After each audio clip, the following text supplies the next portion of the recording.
अगर जीताराम मांझी का जिहुआ काट के लाता है, उनके जीभ को काट के मेरे समक्ष लाता है, तो मैं 11 लाख रुपए का इनाम दूंगा। नमस्कार, मैं शंभू कुमार सिंह और आप देख रहे हैं नेशनल दस्तक। इस शख्स को पहचान लीजिए। इस शख्स का नाम है, बिहार बीजेपी का नेता है, नाम है गजेंद्र झा। और ये बिहार के पूर्व सीएम, बहुजन समाज के बड़े नेता, इस देश के बड़े नेता, बिहार के बड़े नेता, वर्तमान में एमएलए, हिंदुस्तान आवाम मोर्चा के राष्ट्रीय अध्यक्ष जीतनराम मांझी, जो बहुजन समाज से आते हैं, उनकी जीभ काटने की धमकी दे रहा है। कह रहा है कि जो ब्राह्मण जीभ काट लेगा उसको 11 लाख रुपए का इनाम देंगे। ये मोन्टाज में आपने सुना होगा। सोचिए, जिसके विधायकों के समर्थन से सरकार चल रही है, इस तरह की धमकी दी जा रही है। जीतनराम मांझी ने क्या कहा था कि हमारे घर आते हो पूजा करवाने और कहते हो कि खाना नहीं खाएंगे, सिर्फ पैसा दे दो। पूछिए मोहन भागवत से कि तुम कहते हो कि हम सब हिंदू हैं और जात पात नहीं मानते हैं, तो फिर तुम हमारे घर खाना क्यों नहीं खाते हो? ये SC ST OBC माइनॉरिटी को समझना पड़ेगा कि तुम तभी तक हिंदू हो जब तक तुम्हारे वोट लेने की जरूरत है। आज की दूसरी सबसे बड़ी खबर है, आधार कार्ड को वोटर आई कार्ड को जोड़ दिया गया है। इससे क्या होगा? सोचिए, प्रधानमंत्री नरेंद्र मोदी, ये वीडियो सुन लीजिए, जब वो गुजरात के मुख्यमंत्री थे। भाइयों बहनों, मैं आज पहली बार एक बात पब्लिकली बताना चाहता हूं। ये आधार कार्ड को लेकर के केंद्र सरकार के सारे महाशय मुझे मिलने आए। मैंने उनको सैकड़ों सवाल पूछे थे। 2 घंटे तक मैंने चर्चा की थी, मुझे जवाब नहीं दे पाए। सुना आपने? तब वो आधार कार्ड के खिलाफ थे, उनको लगता था कि इससे गोपनीयता लीक हो रही है। लेकिन अब आपके वोट को भी आधार कार्ड से जोड़ दिया गया। 5 राज्यों में चुनाव है, उसका भी असर है। मैंने बताया था कि BLO को कह दिया गया है कि 20,000 नाम काट दो जो गैर बीजेपी के समर्थक है, मतलब जो बीजेपी को नहीं वोट देगा, मुसलमान, दलित और पिछड़े के 20,000 वोट काट दो। उसके बाद अब आधार कार्ड से जोड़ दिया गया। इससे होगा क्या पता है आपको? अब जो देश के किसी, जैसे मैं बिहार का रहने वाला, दिल्ली में आया, मेरा आधार कार्ड दिल्ली का है, बिहार का है, वोटर कार्ड मैंने अगर दिल्ली में बनवा लिया, मैं दिल्ली में रहता हूं, तो मैं दिल्ली में वोट नहीं गिरा सकता। मुझे वोट गिराने के लिए बिहार जाना पड़ेगा। तो जितने प्रवासी मजदूर हैं वो सब अब वोट नहीं गिरा पाएंगे। तो SC ST OBC माइनॉरिटी, जो गरीब, लाचार, बेबस हैं, जो हमारे जैसे लोग हैं, जो कहीं पैदा होते हैं, कहीं जाके रोजी रोटी कमाते हैं, उनके वोट को हटाने के लिए सारी कॉन्स्पिरेसी हो रही है। आप समझिए, इस देश में SC ST OBC माइनॉरिटी के लाखों लोग, अब करोड़ों लोग वोट नहीं डाल पाएंगे। कांसीराम साहब ने कहा था कि वोट हमारा, राज तुम्हारा नहीं चलेगा। तब ये EVM लेके आ गई कांग्रेस, और उसी का अब नतीजा बीजेपी का। मैं फिर कह रहा हूँ, ये सारे कांग्रेस के पाप हैं जिसको बीजेपी भुना रही है। तो अब आधार और वोटर आई कार्ड के लिंक से साफ हो गया है कि आपकी हर पल की सूचना रखी जाएगी। चुनाव के बाद ही सारे फैसले होंगे, चुनाव के समय ही सारे फैसले होंगे। तो बहुत ही मुश्किल भरा वक्त है, और लगता है कि डेमोक्रेसी अपने अंतिम पड़ाव में है। आपके वोट के अधिकार पर भी नज़र रखा जाएगा। कल हो सकता है कि ये भी पता चल जाए कि किस वोटर ने किसको वोट दिया है। यह है राजीव राय। राजीव राय सपा के नेता हैं, उनके घर पर छापेमारी हुई। तमाम मीडिया चैनलों ने चलाया कि करोड़ों रुपए मिले और 21 लॉकर, जबकि 1 लाख रुपए मिला है। सोचिए, मायावती, मुलायम, अखिलेश को कैसे इन लोगों ने चोर साबित कर दिया होगा। आप कल्पना कीजिए, लालू यादव को कैसे इन लोगों ने जेल में डाल दिया होगा। इस देश की मीडिया कितनी मनुवादी और कितनी जातिवादी है, कब छोड़ेंगे आप लोग देखना। और 21 दिसंबर आज प्रधानमंत्री का प्रचार था, कहाँ? प्रयागराज में। 21 दिसंबर को प्रयागराज में PM मोदी के कार्यक्रम के लिए 75 जिलों से 2.5 लाख महिलाओं को सरकारी खर्चे पर लाना, ताकि चुनावी बातें हो सके। योगी सरकार की ईमानदारी है। 10 दिन में 4 बार यूपी में PM मोदी, जैसे उनके पास ये चुनाव ही एक काम है। इस देश में कोई राजनीतिक नैतिकता बची है क्या? तो वो लगातार लगे हुए हैं। और उन्नाव रेप पीड़ित पर एक ट्वीट आया है उदित राज जी का। उन्होंने कहा है कि आरोपी बीजेपी MLA कुलदीप सेंगर हुए बरी। आरोपी सवर्ण फिर कैसे हत्या कर सकते हैं, और जज भी सवर्ण, तो फैसला कैसे गलत हो सकता है? मुझे नहीं पता ये कब हो रहा है। और ये देखिए, ये उन्होंने 11:08 पर 21 दिसंबर 2021 को ट्वीट किया है। इसके बारे में पूरी खबर नहीं है मुझे। और बीजेपी राजनीति के लिए कुर्मी, यादव, कुशवाहा, गुर्जर, लोधी, निषाद आदि को लड़ाती है, लेकिन हक और अधिकार की बात हो तो इन सबको बराबर छीलती है। तो बच्चों, इस तरह साबित हुआ कि बीजेपी भेदभाव नहीं करती है। मध्य प्रदेश चुनाव पंचायत में ओबीसी का आरक्षण खत्म हो गया है और उमा भारती ने कहा है कि किसी भी कीमत पर बिना आरक्षण के चुनाव नहीं होगा। देखते हैं, सरकारी पैसों का जमकर इस्तेमाल किया जा रहा है। डंकापति जी का आज प्रयागराज में रैली है। इसके लिए प्रतापगढ़ जैसे छोटे जिलों से 100 बसें भीड़ इकट्ठा कर लाई गई है। यूपी के लगभग हर जिलों में बसों की भीड़ प्रयागराज लाई जा रही है। जिले के हर एक ब्लॉक को सरकारी पैसा पहुंचा है, ये पुनीत कुमार सिंह ने लिखा है। और देखिए, ओबीसी आरक्षण के बिना नहीं होना चाहिए पंचायत चुनाव, उमा भारती ने कहा है। और सबसे बड़ा सवाल है, इसको लेकर 2 तारीख को ओबीसी महासभा ने एक बड़ी रैली की है और वो 2 जनवरी को घेराव करने जा रहे हैं शिवराज सिंह चौहान का।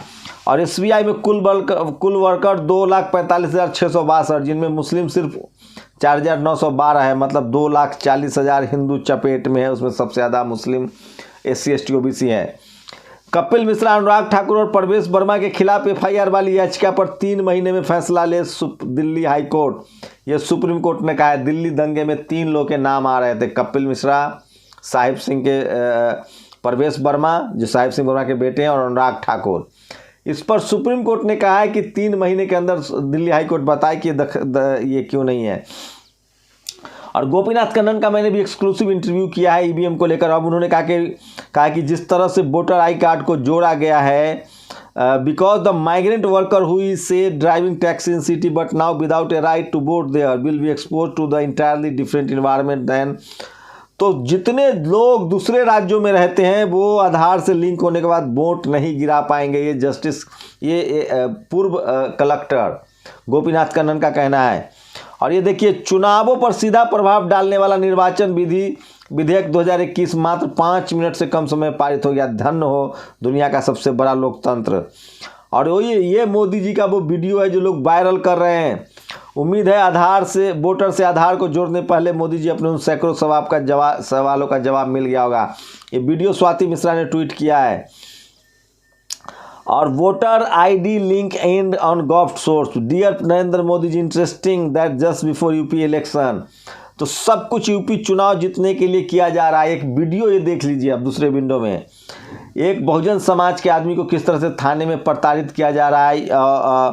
ये जो है ये आकाश आनंद ने ट्वीट किया है। देखिए थाने में कैसे यूपी के थाने की क्या हालत है। और कोलकाता में बीजेपी को बड़ी हार मिली है। कोलकाता नगर चुनाव में 1 सीट पर सिमट कर रह गई है। कोलकाता नगर निगम चुनाव के रुझान में टीएमसी 102 सीटों से ज़्यादा सीट जीतने में कामयाब हुई है। तो बीजेपी का सुपरा साफ हुआ है पश्चिम बंगाल से। ये खबर कोई टीवी अखबार नहीं दिखाएगा। और आज सबसे ज़्यादा सोशल मीडिया पर वायरल हो रहा है जो अखिलेश यादव के जो पिता है मुलायम सिंह यादव, उनसे ये मिल रहे हैं RSS के प्रमुख मोहन भागवत। क्या ये जानबूझकर किया गया यूपी चुनाव से पहले ताकि मुस्लिम वोट कांग्रेस की तरफ भागे या ओवैसी की तरफ भागे? टाइमिंग का बड़ा खेल है। अखिलेश यादव को इस पर ध्यान रखना चाहिए। क्या उनके कैरियर को बर्बाद किया जा रहा है? क्या उनके वोटरों को भड़काया जा रहा है? मुसलमान इससे नाराज़ होंगे और सारे सवर्ण लोग इस फोटो का प्रचार कर रहे हैं। मतलब समझिए, क्या जानबूझकर अखिलेश यादव को डैमेज करने के लिए तो नहीं ये तस्वीरें जारी की गई है। और ये समय किसने तय किया था? जिसने भी इस समय तय किया है वो अखिलेश यादव का दोस्त तो कम से कम नहीं हो सकता है, बड़ा दुश्मन ही होगा। कन्हैया का जिस तरह से बयान आया था कि वो खालिद को नहीं जानते, मेरा दोस्त है, क्या तमाम सोशल मीडिया पर उसकी तस्वीरें जारी हो रही है जो उमर खालिद के साथ है। और मध्य प्रदेश के मुख्यमंत्री ओबीसी के विभीषण है। वे 2005 से 18 तक सीएम रहे पर ओबीसी के लिए कुछ नहीं किया। कांग्रेस ने 2019 में 27% रिजर्वेशन लागू किया था, उसको भी नहीं। तस्वीरें बहुत कुछ बोलती है। ये बीजेपी उत्तर प्रदेश ने ट्वीट किया है। तो अखिलेश यादव को संज्ञान लेना चाहिए। इस तस्वीर से उनका पूरा खेल बिगड़ सकता है। वो कौन लोग हैं जिन्होंने इस तस्वीर को ये टाइम मौका फिक्स किया था? मुलायम से यूपी का चुनाव है, मुस्लिम समाज के लोगों को तोड़ने की कोशिश है, ओवैसी फैक्टर लागू हो रहा है, कांग्रेस जी जान लगा रही है। इस एक तस्वीर से सारा खेल बिगड़ सकता है। तो समझिए। और सूर्य प्रताप सिंह रिटायर लिखते हैं 21 दिसंबर पीएम मोदी के कार्यक्रम के लिए 75 जिलों से 2.5 लाख महिलाओं को सरकारी खर्चे पर लाना, उन पर FIR 1 होना चाहिए। और ये तस्वीरें फिर से कन्हैया की आ रही है। ये सोशल मीडिया की बड़ी खबर है। दिल्ली में अभी 21 दिसंबर के दिन चंद्रशेखर यादव के नेतृत्व में हजारों लोग छात्र संसद पर बैठे हुए हैं। लगातार नेशनल दस्तक पर वीडियो देख सकते हैं, मेरे दूसरी तस्वीर में तस्वीरें देख सकते हैं किस तरह से वहाँ हजारों छात्र सर्दियों में बैठे हुए हैं। चंद्रशेखर आजाद रावण ने वहीं रुकने का फैसला किया है। और मांझी की जीप काट कर लाने वाले को 11 लाख का इनाम ये है, वो बीजेपी का नेता जिसका हमने वीडियो लास्ट में दिखाया था।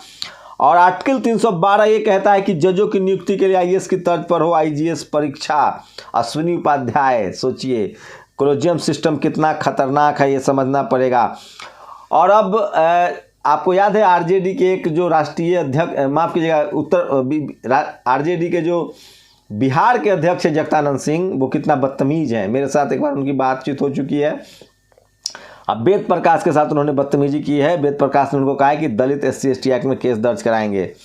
और सवाई माधोपुर में खेत पर सोते ताराचंद मीना को बदमाशों ने हत्या कर दी, तो एट्रोसिटी लगातार जारी है।